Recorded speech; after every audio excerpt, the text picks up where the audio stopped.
किस तरह से बढ़ेगी? देखिए हमारी लायबिलिटी क्या हुई, हमारा रेट बढ़ गया। अब हमारा रेट बढ़ने का मतलब है हमारी लायबिलिटी बढ़ गई, इज इट? अब लायबिलिटी बढ़ेगी तो आपका पेएबल तो क्या होगा? बढ़ेगा, ठीक है, क्रेडिट होगा। डेबिट क्या चीज होगी? डेबिट होगी आपका एक्सचेंज लॉस। ये किधर जाएगा? प्रॉफिट एंड लॉस में जाएगा। कितनी अमाउंट से? आपने कहा कि जनाब 10 रुपये, आप इस तरह से कर सकते हैं, दोनों तरीके हैं आपके पास। आप इस तरह से कर सकते हैं जनाब 2 लाख रुपए, इसमें लॉस आपको कितना हुआ? 10 रुपये का। आप ये तरीकेकार भी अडॉप्ट कर सकते हैं। एक दूसरा तरीकेकार भी है, आप देखेंगे कि आपकी लायबिलिटी प्रिवेलिंग रेट के हिसाब से कितनी हो चुकी है। आप कहेंगे जनाब 2 लाख रुपए मल्टीप्लाइड बाय 160, कितने पैसे हो गए? सॉरी 32 मिलियन जनाब।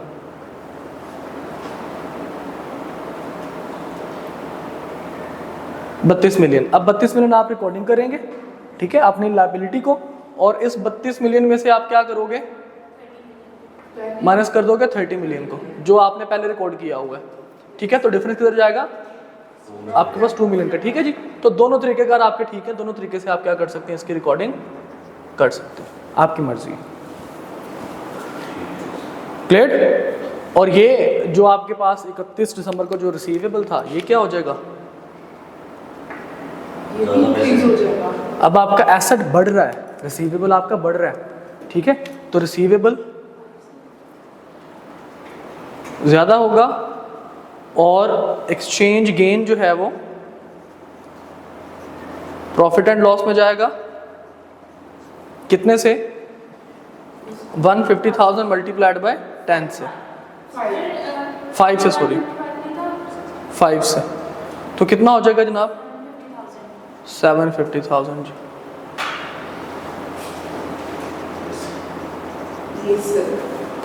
क्लियर? यहाँ तक मसलन मुश्किल बात तो नहीं की हमने। ये एक्सट्रैक्ट्स वैसे तो इसके पूछते नहीं है, लेकिन बता देता हूँ मैं फिर भी आपको। अगर हम स्टेटमेंट ऑफ फाइनेंशियल पोजीशन की बात करें तो हमारे जो ट्रेड पेएबल्स हैं या रिसीवेबल्स हैं वो आ रहे होंगे किसने पे? नहीं 750 पे नहीं, इस 150,000 को 160 से मल्टीप्लाई करवाओ जी।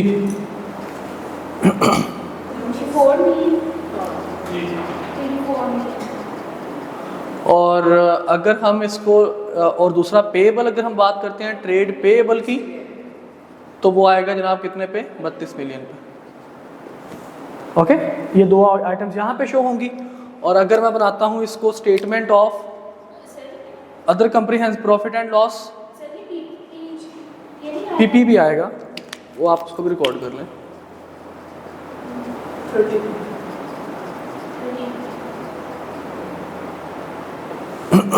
अच्छा जी, अब अदर कंप्रीहेंसिव इनकम की अगर हम लोग बात करते हैं, प्रॉफिट एंड लॉस की बात करते हैं, तो उसके अंदर आपका एक तो रेवेन्यू जाएगा,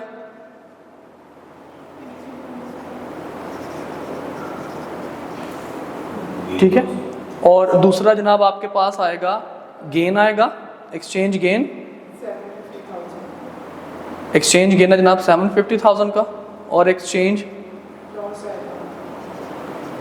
लॉस माइनस होगा 2 मिलियन का।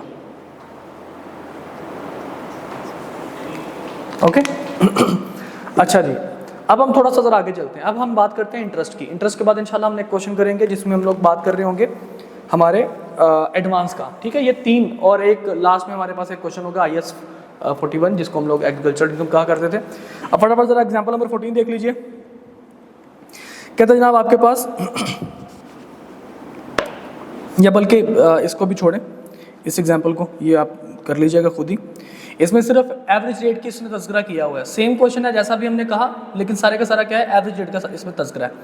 एवरेज रेट कहाँ पे इस्तेमाल होगा? फॉरेन एक्सचेंज के इंटरेस्ट रेट के लिए, जो फ्रीक्वेंटली यूज़ हो रहे हैं पूरे के पूरे 12 महीनों के अंदर, ठीक है। अब इसकी तरफ देख लेंगे, लेकिन पहले टाइम थोड़ा है तो हम एक अच्छी एग्जाम्पल करते हैं जिसमें आपको पहले एडवांस मिल रहा है और उसके बाद आपने रिपोर्टिंग डेट पे हमेशा क्लोजिंग हम लोग बात करते हैं। इंटरेस्ट तो क्लोजिंग डेट पे ही आप पे कर रहे होंगे ना, ठीक है। तो इंटरेस्ट के लिए आएगा एवरेज रेट, क्योंकि फ्रीक्वेंट आइटम है, ठीक है। बाकी जो आपका लोन होगा, लोन जो है वो आपका रिकॉर्ड होगा क्लोजिंग डेट पे। जब इंकर होगा तो स्पॉट रेट पे होगा, और जब खत्म होगा, जब तक पेमेंट नहीं हो रही तो क्लोजिंग रेट पे। अच्छा, अब जरा एग्जाम्पल नंबर 15 देख लीजिए जनाब। DNT limited is a listed company having its operations with in Pakistan during the year ended December 31st, 2016. The company contracted to purchase plant and machinery from a US company. The term and conditions thereof are given below. Total cost of contract, cost of यानी कि कितने का contract आपने किया, $1,00,000 का। जो आपने plant machinery purchase करनी, कितने की करनी है, $1,00,000 की। Payment to be made in accordance with the following schedules. कहता जनाब पेमेंट आप एक ही दफ़ा सारी की सारी नहीं कर रहे, या सारा कुछ आप पेबल करार नहीं दे रहे, बल्कि आप दरमियान में पूरे साल में कुछ ना कुछ उसकी पेमेंट कर रहे हैं और कुछ पेबल रह रहा है। कहता जी ऑन साइनिंग द कॉन्ट्रैक्ट 1 जुलाई 2016 को। साइनिंग का मतलब है जनाब अभी आपको एसेट नहीं मिला, अभी जैसे आपने साइन किए हैं, साइन के टाइम पे, बातचीत करने के टाइम पे आप 20,000 यानी कि ये एडवांस कंसिडर किए जाएंगे, ठीक है। $20,000 आपने एडवांस में पे करने हैं साइनिंग पे। कहते जी ऑन शिपमेंट, शिपमेंट में नीचे उसने स्टार बना के लिखा हुआ risk and rewards of ownership are transferred on shipment. देखिए जिस टाइम पे आपको रिस्क एंड रिवॉर्ड्स ट्रांसफर हो जाते हैं, हम कहते हैं वो अब एसेट आप जो है वो आप उसको रिकॉर्ड कर लीजिए। तो शिपमेंट के टाइम पे जनाब आपको $50,000 पे करने हैं, $50,000 सॉरी, 30 सितंबर 2016 को। और after installation and test run 31 जनवरी 2017 आपको $30,000 सॉरी, ठीक है। तो ये आपको पे करने हैं, ठीक है जी। 1 जुलाई 2016 से लेकर 31 जनवरी 2017 तक आपने ये सारे के सारी पेमेंट इसकी करनी है। अब आगे उसकी रिक्वायरमेंट देखिए जी। कहता जी the contract went through in accordance with the scheduled and the company made all the payments on time. The following exchange rates are available. आपके पास एक्सचेंज रेट गिवन है 1 जुलाई का, 30 सितंबर का, 31 दिसंबर का और 31 जुलाई का, जनवरी का। कहता जनाब आपने prepare journals to show how the above contract should be accounted for under IAS 21। ठीक है जी, आपने ये बताना है कि जी किस तरीके से आप इसको लेके चलेंगे। अच्छा, अब यहाँ पे हमारे पास उसने ये नहीं बताया कि आपका क्लोजिंग जो है वो कौन सी डेट है। किधर बताया, हाँ ठीक है, ईयर एंड, ठीक है उसने बताया 31 दिसंबर का आपका ईयर एंड है। मतलब आपको ईयर एंड पे क्या करना है, आपको ईयर एंड पे उसका एक्सचेंज का डिफरेंस देखना है, जैसे कि हमने यहाँ पे देखा है, ठीक है, लॉस या गेन जो भी आता है। वहाँ इस एग्जांपल में 2 आइटम्स थी, यहाँ पे सिर्फ एक ही आइटम है, दैट इज पेएबल। ओके जी, अब कहता जी हम इसकी एंट्रीज आप इसकी जरा पास कर दीजिए IAS 21 के तहत। अब ये केस कौन सा है बेटा, इस केस में हम लोग एडवांस भी पे कर रहे हैं, ये बड़ा केस है, सबसे बड़ा केस इनका, जिसमें हम लोग एडवांस भी पे कर रहे हैं, दूसरा ड्यूरिंग द ईयर पेमेंट भी कर रहे हैं, और तीसरा हमारे at the end of year payables भी आपके पास शो हो रहे हैं। अच्छा जी, अब हम कहते हैं जी सबसे पहले 1 जुलाई 2016 को आपने एडवांस पे किया, एडवांस पे आपने किया 1 जुलाई 2016 को। पेमेंट करेंगे तो क्या लिखेंगे, बैंक को क्रेडिट करेंगे, डेबिट किसको करेंगे, एसेट नहीं मिला, एडवांस है।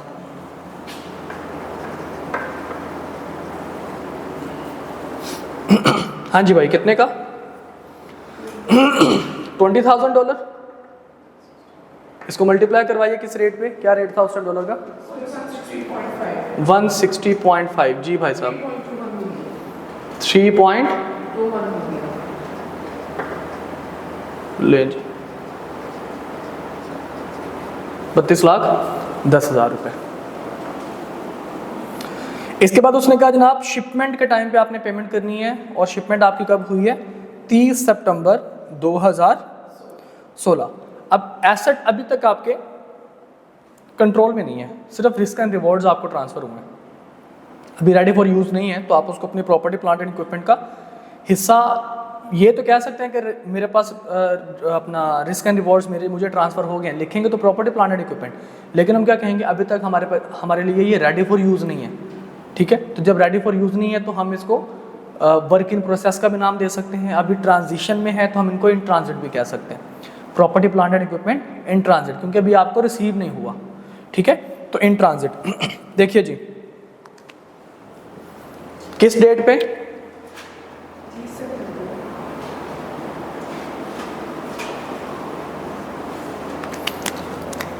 प्रॉपर्टी प्लांट एंड इक्विपमेंट तो होगा डेबिट, और ये कौन सा है, ट्रांजिट वाला, अभी आपको मिला नहीं है। क्रेडिट किस किस चीज को होना है, एक तो जो आपने एडवांस पे किया था उसको एडजस्ट होना है, ऐसा ही है। अच्छा देखिए, प्रॉपर्टी प्लांट एंड इक्विपमेंट की अमाउंट मैं कौन सी रखूं, अभी मुझे नहीं पता मैं कौन सी अमाउंट रखूं, क्योंकि अब डिफरेंट एक्सचेंज रेट है, डिफरेंट टाइम पे मैंने एडवांस पे कुछ पे किया है, कुछ अभी पेमेंट करूंगा, कुछ फ्यूचर में पेएबल हो जाएगा, ठीक है। तो मैं इस पेमेंट, इस प्रॉपर्टी प्लांट इक्विपमेंट के 3 हिस्से कर रहा हूँ। इसमें से मैंने कुछ एडवांस दिया हुआ है, कुछ ट्रांजिशन के टाइम पे करूंगा, यानी कि अभी आज की डेट में पे करूंगा, और कुछ मेरे लिए पेएबल हो जाएगा।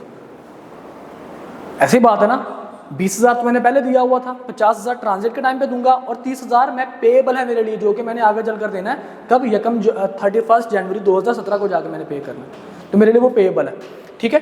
तो अब एडवांस मैंने कितना दिया था बेटा, 32,10,000 पेमेंट, यानी कि बैंक मैंने कितना दिया, बैंक कितना दिया जी मैंने 50,000, और इस डेट पे रेट कितना था 161 जी, कितने पैसे बन गए ये 8.0, बहुत अच्छे भाई,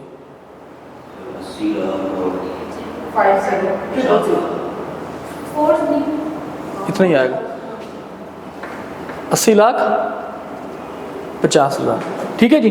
अब वो कहता है जनाब मेरा जो पेएबल है वो कितना है, पेएबल जनाब मेरा $30,000, ठीक है। अब पे ये तो आ गई पेमेंट की, और पेएबल मेरा कितना आ गया $30,000 जी, वो भी क्योंकि अब मैं रिकॉर्डिंग मैं इसी डेट पे कर रहा हूँ, मुझे नहीं पता एक्सचेंज में फ्यूचर में कितना रेट होगा कितना नहीं। तो जब लायबिलिटी इंकर हुई है, पेएबल तो अभी इंकर हुआ ना, पेएबल तो अभी इंकर हुआ, जब लायबिलिटी इंकर होती है तो स्पॉट रेट पे लेके जाते हैं, जब पेमेंट करते हैं तभी स्पॉट रेट पे। तो हमारा स्पॉट रेट अभी फिलहाल कितना है 161, क्लोजिंग रेट जाके देखेंगे क्या होगा जी। तो 30,000 मल्टीप्लाइड बाय 161, क्या आंसर आया,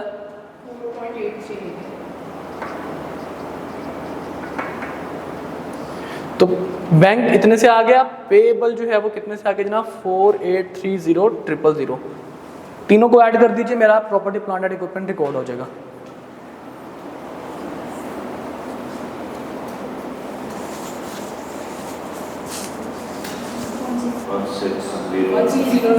वन सिक्स 090 ले जनाब, इतने से मैंने अपनी प्रॉपर्टी प्लांट एंड इक्विपमेंट को इन ट्रांजिट को रिकॉर्ड किया। अभी तक मुझे ये मिला नहीं है, जिस डेट पे मुझे मिलेगा मैं इन ट्रांजिट को क्रेडिट कर दूंगा, प्रॉपर्टी प्लांट एंड इक्विपमेंट को डेबिट कर दूंगा। इसमें तो कोई एडजस्टमेंट नहीं होगी ना, इसी फिगर से करेंगे, इसी से करेंगे, क्योंकि ये आपके पास नॉन मॉनेटरी आइटम है, ये चेंज नहीं होगी। चेंज आपका पेएबल या रिसीवेबल होता है, ठीक है। अच्छा जी, अब इसके बाद जनाब कौन सा बड़ा इवेंट आया जी, इसके बाद इवेंट आ गया क्लोजिंग डेट का, क्योंकि पेमेंट तो 31 जनवरी 2017 को हो रही है, क्लोजिंग डेट का। अब जब क्लोजिंग डेट आएगी तो अब यहाँ पे मेरा पेएबल कितना है 30,000 का। अब मैं देखूंगा कि क्लोजिंग डेट पे जो मेरा पेएबल है उसमें मुझे एक्सचेंज लॉस आया कि गेन आया। तो देखिए बेटा, आपके 31 दिसंबर पे रेट कितना हो चुका है 161.2 हो चुका है। तो अब क्लोजिंग डेट मेरी कौन सी है जी, क्लोजिंग डेट है मेरी 31 दिसंबर 2016। बढ़ गया, लायबिलिटी बढ़ गई, पेएबल बढ़ जाएगा, डेबिट क्या होगा एक्सचेंज लॉस। कितने से डेबिट होगा, ये जाएगा प्रॉफिट एंड लॉस में। कितने से डेबिट होगा, हम कहते जनाब आपकी लायबिलिटी थी कितनी, लायबिलिटी थी कितनी $30,000 की, $30,000 की आपकी लायबिलिटी थी, ठीक है। मल्टीप्लाई दोनों तरीके का ठीक है, या तो डिफरेंस के साथ मल्टीप्लाई कर दीजिए, ठीक है, या डिफरेंस के साथ मल्टीप्लाई कर दीजिए, या फिर आप डिफरेंस टोटल का ले लीजिए। तो मैं इसको डिफरेंस के साथ मल्टीप्लाई कर देता हूँ, कितने का 0.2 का डिफरेंस है जी, तो कितने पैसे बन गए 6,000। अब मेरा पेएबल जो है इतने से भी आ रहा है, दिस इज नॉट ठीक है। अब मेरा जो पेएबल है वो मेरा पेएबल बढ़ गया, मतलब 6,000 इसमें ऐड हो जाएगा, तो ये 48,36,000 बन जाएगा, ठीक है जी। 48,30 ये है और 6,000 ये, ठीक है। 48,36,000 बन गया। अच्छा, इसके बाद क्या हुआ जी, इसके बाद उसने कहा जनाब आपको 31 जनवरी 2017 को आपको क्या मिल गया, 31 जनवरी 2017 को जनाब आपको मिल गया आपका एसेट, और उस डेट पे आपका एक्सचेंज रेट कितना था 161.5, ठीक है जी, 161.5। अच्छा जनाब,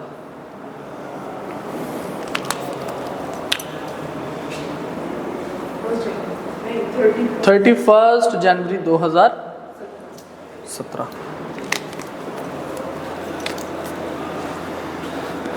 कहता जी प्रॉपर्टी प्लांट एंड इक्विपमेंट तो आपको मिल गया, क्रेडिट कर दीजिए ट्रांजिट को। ट्रांसलेशन है जी, ये सिर्फ मॉनेटरी आइटम्स के ऊपर ही होगी। मॉनेटरी आइटम के ऊपर होगी। ट्रांसलेशन का मतलब है कन्वर्जन। ओके, परेशान नहीं हो जाना, ये ठीक टर्म यूज़ कर रहा है, मैं इजी टर्म यूज़ कर रहा था। ओके, तो इसमें आपने बिल्कुल भी परेशान होने का पता नहीं, ट्रांसलेशन का मतलब तर्जमा तो नहीं कहीं। अच्छा जी, ये जनाब आपने रिकॉर्ड कर लिया 31 जनवरी को, और ये रिकॉर्डिंग होगी क्योंकि हमने ट्रांजिट रिकॉर्ड किया, तो ट्रांजिट को हमने ख़त्म कर दिया, हमारे पास एसेट आ गया। अब जनाब जैसे ही एसेट मिला, मुझे जो लायबिलिटी थी वो मेरी मैंने पे करनी है, यानी कि 31 जनवरी 2017 को मैंने कितनी लायबिलिटी पे करनी थी। लायबिलिटी पे करूंगा तो बैंक तो क्रेडिट होगा ना, इतना तो मुझे पता है, लेकिन बैंक कितने से क्रेडिट होगा?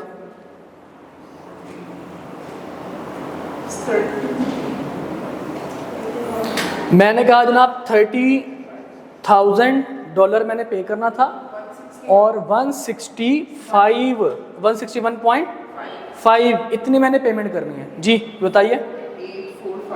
4845 तो 4845,000 जनाब, ये मेरे पास आ गया जो मैंने पेमेंट करनी है। ठीक है, मेरी लायबिलिटी पेबल जो था वो था कितना? 4830 ये था, और 6000 ये मेरा पेबल बढ़ गया था, तो मेरा कितना था जनाब? 4836,000। ओके, जो डिफरेंस आएगा ना बेटा, वो मेरा फॉरेन एक्सचेंज डिफरेंस है। तो डेबिट डिफरेंस है, एक्सचेंज लॉस है, प्रॉफिट एंड लॉस में जाएगा कितने का? 9,000 रुपये का। That's it. समझ में आ गई बात? All okay? तो एक बेसिक सा केस और एक इनका सबसे एक्सट्रीम का जो केस है, एडवांस में भी कुछ पे कर दिया, ड्यूरिंग द ईयर कुछ पेमेंट कर दिया, कुछ आपके पास पेबल आ गया, और इन फ्यूचर जाके आपने इसको अगले साल भी आपने पे कर दिया। यहाँ तक तो मसला मिसाल बेटा ऑल ओके? जनाब इसी के साथ आपका ये स्टैंडर्ड IS 21 अपने एक ख़त्म को पहुँचा। ओके, आज का डेट है 31 जुलाई। ओके,